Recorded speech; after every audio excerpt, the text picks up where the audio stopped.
Salam sejahtera bagi kita sekalian. Kami berharap Bapak, Ibu, saudara-saudari, dan anak-anak dalam keadaan sehat hari ini. Kembali kami akan menyampaikan firman Tuhan dari Bukit Sion Makale yang mengacu pada bacaan harian Gereja Toraja hari Senin tanggal 24 Februari tahun 2025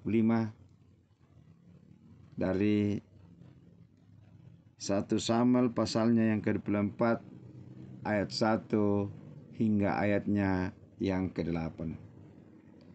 Sebelum membaca firman Tuhan, saya mengajak kita semua, kita satu di dalam doa, kita berdoa. Bapa kami yang di sorga, Bapa yang kami kenal di dalam Tuhan kami Yesus Kristus. Terima kasih atas hari baru yang Tuhan anugerahkan lagi bagi kami.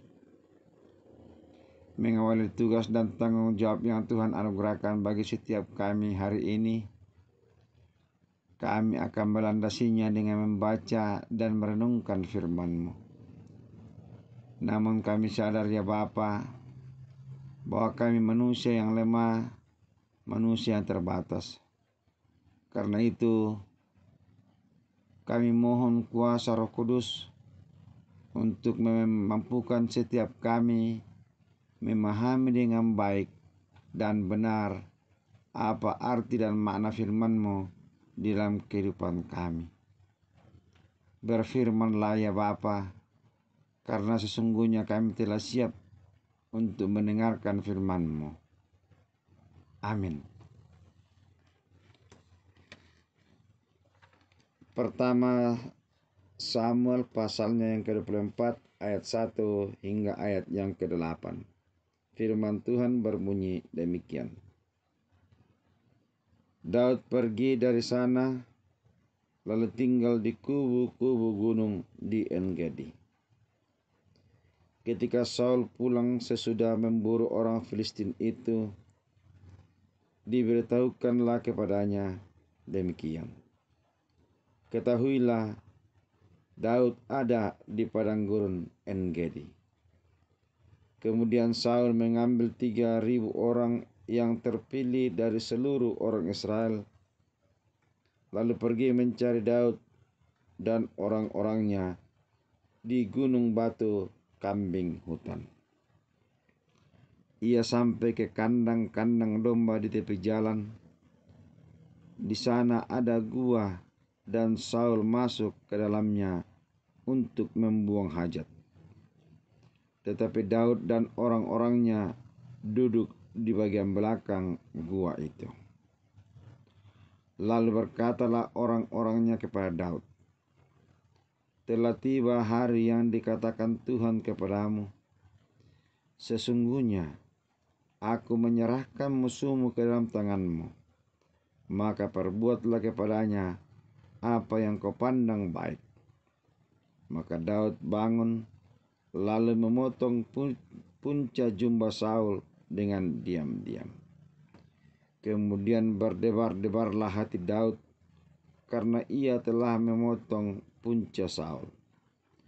Lalu berkatalah ia kepada orang-orangnya, dijauhkan Tuhanlah kiranya daripadaku untuk melakukan hal yang demikian karena Tuanku.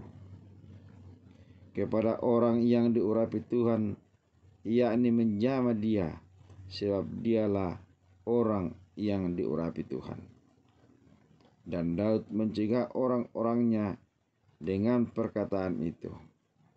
Ia tidak mengizinkan mereka bangkit menyerang Saul.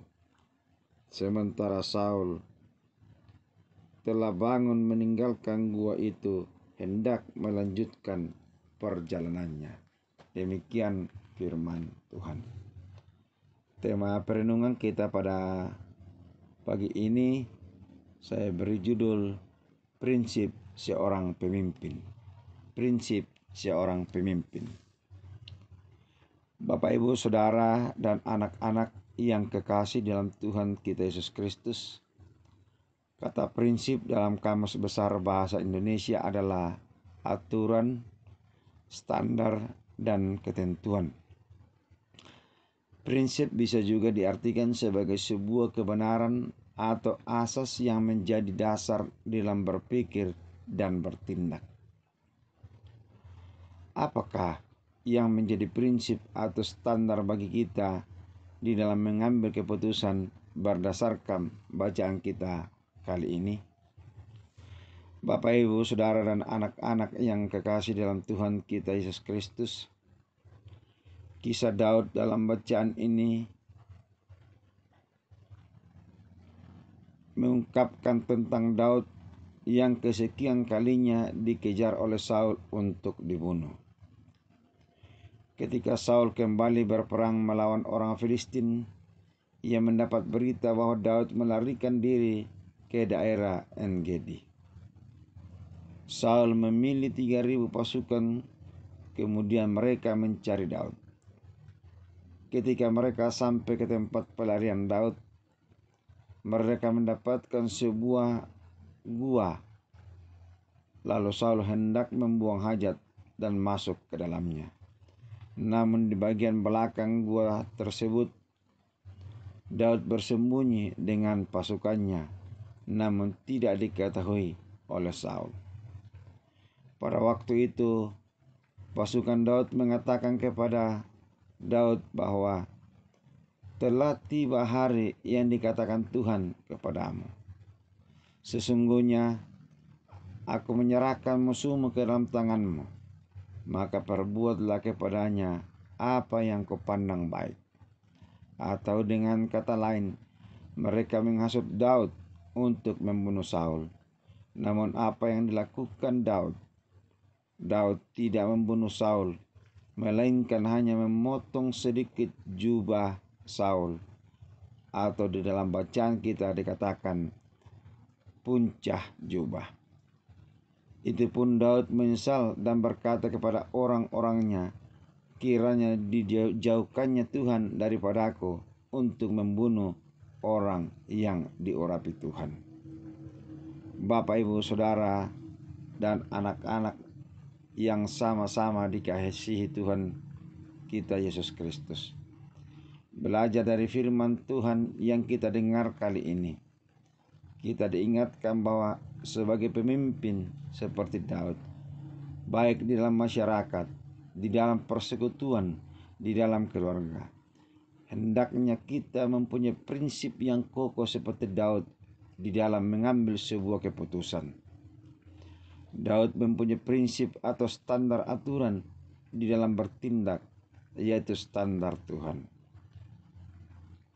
Oleh karena itu, ketika kita sudah mempunyai prinsip atau standar yang kokoh berdasarkan firman Tuhan, walaupun mungkin ada desakan dari orang dekat kita seperti yang dialami Daud, atau mungkin dari orang yang punya pengaruh yang luar biasa, namun hendaknya kita bertanya apakah sudah sesuai dengan standar Tuhan yang tertulis di dalam Alkitab atau seturut kehendak Tuhan. Jangan sampai keputusan yang kita ambil bertentangan dengan kehendak dan perintah Tuhan. Atau mungkin kita mengambil keputusan berdasarkan kemauan dan kepentingan pribadi kita, lalu kita mengabaikan perintah Tuhan. Oleh sebab itu, marilah kita menjadi pemimpin yang memegang teguh prinsip atau standar atau aturan yang diperintahkan oleh Allah yang tertulis di dalam Alkitab. Kiranya Roh Kudus menolong dan memampukan setiap kita menjadi pemimpin yang takut akan Tuhan. Amin, firman Tuhan. Mari kita berdoa. Dengan hati yang tulus, kami datang mengucap syukur kepadamu, ya Bapa, atas firman-Mu yang telah kami dengarkan bersama pada pagi ini. Ya Roh Kudus, kuasai setiap kami, dan mampukan kami menjadi pelaku firman-Mu. Tugas dan tanggung jawab yang Tuhan berikan, mampukanlah kami melakukannya sesuai dan seturut kehendak-Mu. Jadikanlah kami pemimpin yang selalu memegang prinsip atau berdasarkan aturan Tuhan. Berkati dan perlengkapi setiap kami menjadi pemberita firman-Mu. Berkati bangsa dan negara kami. Beri hikmat-Mu kepada para pemimpin kami, agar mereka memimpin kami ke jalan yang Tuhan kehendaki. Berkati orang tua kami yang sudah lanjut usia dan mungkin di dalam berbagai keterbatasan. Kuatkan iman dan percayanya kepadamu. Biarlah mereka terus menaruh harap hanya ke dalam tangan kasih Tuhan. Kasihani kami di dalam berbagai pergumulan hidup. Yang berduka hiburkan, yang sakit sembuhkan, yang mengalami bencana alam atau peperangan, tiliklah mereka masing-masing. Mohon ampun Tuhan atas segala dosa dan kesalahan yang kami lakukan melawan kehendak-Mu. Dan terimalah kami yang datang kepadamu di dalam dan melalui anak-Mu, Tuhan kami Yesus Kristus. Itulah Tuhan dan Juru Selamat kami yang hidup. Amin. Demikian firman Tuhan yang kami sampaikan pada pagi ini. Selamat beraktivitas. Tuhan Yesus memberkati kita semua.